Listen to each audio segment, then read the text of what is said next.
ഇന്ന് ലഞ്ച് ബോക്സിലേക്ക് ഒരു വെറൈറ്റി മഞ്ചൂരിയൻ ആയാലോ. പനീർ മഞ്ചൂരിയൻ, ഗോബി മഞ്ചൂരിയൻ ആണെങ്കിൽ നമുക്കൊരല്പം സമയമെടുക്കുന്ന സംഗതിയാണ്. ഇന്ന് നമ്മൾ ചെയ്യാൻ പോകുന്നത് ബ്രെഡ് വെച്ചിട്ടാണ്. അതിലേക്ക് ഞാനിത് 5-6 സ്ലൈസ് ബ്രെഡ് ചെറിയ സ്ക്വയർ പീസസ് ആയിട്ട് കട്ട് ചെയ്ത് അത് നെയ്യിലോ എണ്ണയിലോ ബട്ടറിലോ ലോ ഫ്ലെയിമിൽ വെച്ച് ഒന്ന് ഫ്രൈ ചെയ്തെടുക്കണം. അതിനുശേഷം അതേ കടായിൽ തന്നെ കുറച്ച് എണ്ണ ഒഴിച്ച് അതിലേക്ക് ജീരകം, പച്ചമുളക്, ഇഞ്ചി, വെളുത്തുള്ളി ഇതെല്ലാം ചെറുതായിട്ട് കട്ട് ചെയ്തത് നന്നായിട്ടൊന്ന് വഴറ്റിയെടുക്കണം. ഇത് നന്നായിട്ട് വഴറ്റി വന്നതിന് ശേഷം ഒരു വലിയ ഉള്ളി അതും ചെറുതായിട്ട് കട്ട് ചെയ്തത് നന്നായിട്ട് വഴറ്റിയെടുക്കണം.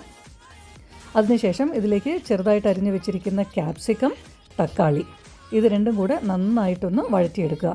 തക്കാളി വഴറ്റി വരാൻ വേണ്ടിയിട്ട് ഞാൻ ഇതിലേക്ക് ഒരു 1/2 സ്പൂൺ പഞ്ചസാര ഇട്ടിട്ട് മൂടി വെച്ചിട്ടാണ് ഞാൻ അത് കുക്ക് ചെയ്തെടുത്തത്. വേഗം ആയി വരാൻ വേണ്ടിയിട്ടാണ്. ഇപ്പോൾ തക്കാളിയൊക്കെ നല്ല സോഫ്റ്റ് ആൻഡ് മഷിയായി കഴിഞ്ഞു. ഇതിലേക്ക് ഇനി 2 table spoon chilli sauce, soya sauce, tomato ketchup ഇത് 3 ഇട്ടിട്ട് ആവശ്യത്തിന് ഉപ്പും ചേർത്ത് നന്നായിട്ടൊന്ന് മിക്സ് ചെയ്തെടുക്കണം. കുരുമുളക് പൊടി ഉണ്ടെങ്കിൽ അതും കൂടി ചേർക്കണം കേട്ടോ, ഞാനിത് ഇടാൻ മറന്നുപോയതാണ്. അത് നന്നായിട്ട് മിക്സ് ചെയ്തതിന് ശേഷം നമ്മൾ നേരത്തെ ഫ്രൈ ചെയ്ത് വെച്ചിരിക്കുന്ന ബ്രെഡ് പീസസും കൂടി ഇട്ടിട്ട് അതിലൊരു ഹാൻഡ്ഫുൾ മല്ലിയിലയും ഇട്ട് നന്നായിട്ടൊന്ന് ഇളക്കിയെടുക്കാം. കഴിഞ്ഞു പരിപാടി. ഇത്രയേ ഉള്ളൂ. ഇത് തണുത്തതിന് ശേഷവും നല്ല സോഫ്റ്റായിട്ട് ഇരിക്കുന്നത് കൊണ്ട് ലഞ്ച് ബോക്സിന് നല്ലൊരു ഓപ്ഷനാണ്. Kids friendly lunch box recipe ആയിരിക്കും. എല്ലാവരും ട്രൈ ചെയ്ത് നോക്കണേ.